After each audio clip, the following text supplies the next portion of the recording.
అనుభవరాహిత్యం రేవంత్ సర్కార్ను గందరగోళానికి గురి చేస్తోంది.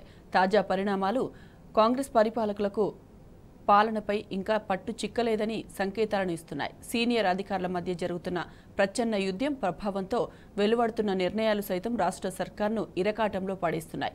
ఇందుకు పంట రుణమాఫీ గైడ్లైన్సే ఒక ఉదాహరణ. చివరకు ప్రభుత్వ పెద్దల వ్యవహారం చేతులు కాలాక ఆకులు పట్టుకున్న చందంగా ఉంటుందనే విమర్శలు ఉన్నాయి.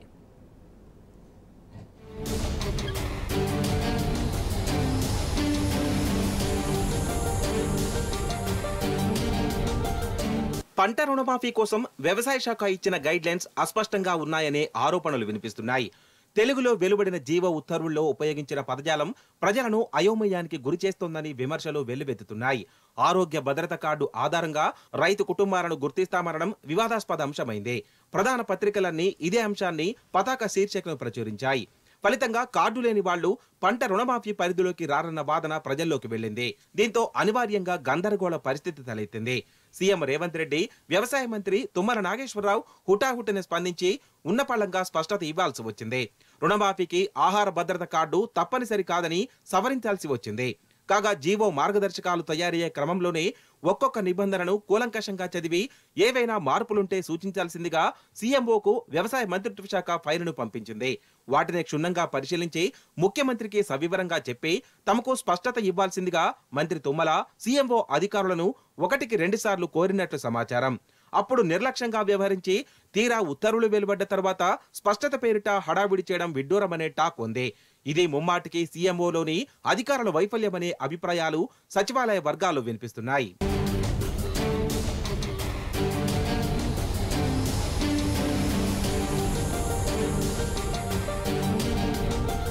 మరోవైపు ఇసుమంత చొరవ ఇస్తే ఇల్లంతా నాదే అన్న చందంగా ఉన్నతాధికారుల వ్యవహార శైలి తయారైందనే వాదనలు వినిపిస్తున్నాయి. అందుకే ప్రభుత్వ ప్రధాన కార్యదర్శి, ఆర్థిక శాఖ ప్రత్యేక ప్రధాన కార్యదర్శుల మధ్య జరుగుతున్న ప్రచ్ఛన్న యుద్ధమే ఉదాహరణ అని సచివాలయ వర్గాలు చెబుతున్నాయి. రానున్న బడ్జెట్ నేపథ్యంలో తనకొక జూనియర్ అధికారిని ఇవ్వాలని ఆర్థిక శాఖ స్పెషల్ చీఫ్ సెక్రటరీ కోరితే ఏకంగా ఒక సీనియర్ ను పిఎఫ్ఎస్ గా అక్కడ పోస్టు చేయడం వివాదాస్పదంగా మారింది. అంతేకాదు ఆ అధికారికే ఫైనాన్స్ డిపార్ట్మెంట్ లోని అన్ని విభాగాలు అటాచ్ చేస్తూ సర్క్యులర్ జారీ చేసేందుకు ఒక ఫైల్ కూడా తయారైందట. ప్రస్తుతం ఉన్న ప్రత్యేక ప్రధాన కార్యదర్శి దగ్గర కేవలం ఇన్స్టిట్యూషనల్ ఫైనాన్స్ మాత్రం మిగిలే విధంగా ఆ ఫైల్ సర్క్యులేట్ అయింది. అంటే అప్పుల కోసం ఆర్బీఐ చుట్టూ తిరగడం, అర్జీలు పెట్టడం, లైజనింగ్ చేయడం, ఢిల్లీలో ఏవైనా సమావేశాలు జరిగితే అటెండ్ అవ్వడం గట్రా అన్నమాట. అలా ఆ ఫైల్ కాస్త క్లియరెన్స్ కోసం ఆర్థిక శాఖను చూస్తున్న డిప్యూటీ సీఎం మల్లు భట్టి విక్రమార్క దగ్గరకు చేరింది. పిఎఫ్ఎస్ గా అపారమైన అనుభవం ఉన్న ఆ సీనియర్ ఐఏఎస్ ది బడ్జెట్ రూపకల్పనలో కీలక పాత్ర అని ఉప ముఖ్యమంత్రికి తెలుసు. అందుకే తనకు తెలియకుండా జరిగిన ఆ నిర్ణయంతో అవాక్కైన బట్టి ఆ దసరాని తన దగ్గరే అట్టి పెట్టుకున్నారని టాక్.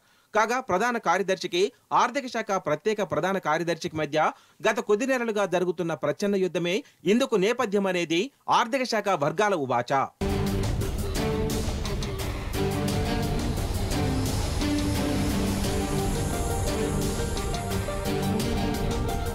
వ్యవసాయ భూములు కాకుండా గత ప్రభుత్వం నుంచి రైతు బంధు లబ్ధి పొందిన వాళ్ల జాబితా తయారు చేసి వాళ్లు ఆ డబ్బులు తిరిగి చెల్లించే విధంగా నోటీసులు ఇస్తారనే ఒక ప్రచారం జరిగింది. ముఖ్యమంత్రి, మంత్రులు ఆ దిశలో కొన్ని ప్రకటనలు సైతం చేశారు. అయితే అలా నోటీసులు ఇవ్వడంలో తలెత్తే చిక్కులు, పొడసూపే వివాదాలను ముందే పసిగట్టి పొలిటికల్ ఎగ్జిక్యూటివ్లను అప్రమత్తం చేయాల్సిన బాధ్యత బ్యూరోక్రాట్లదే అన్న అభిప్రాయాలు వ్యక్తమవుతున్నాయి.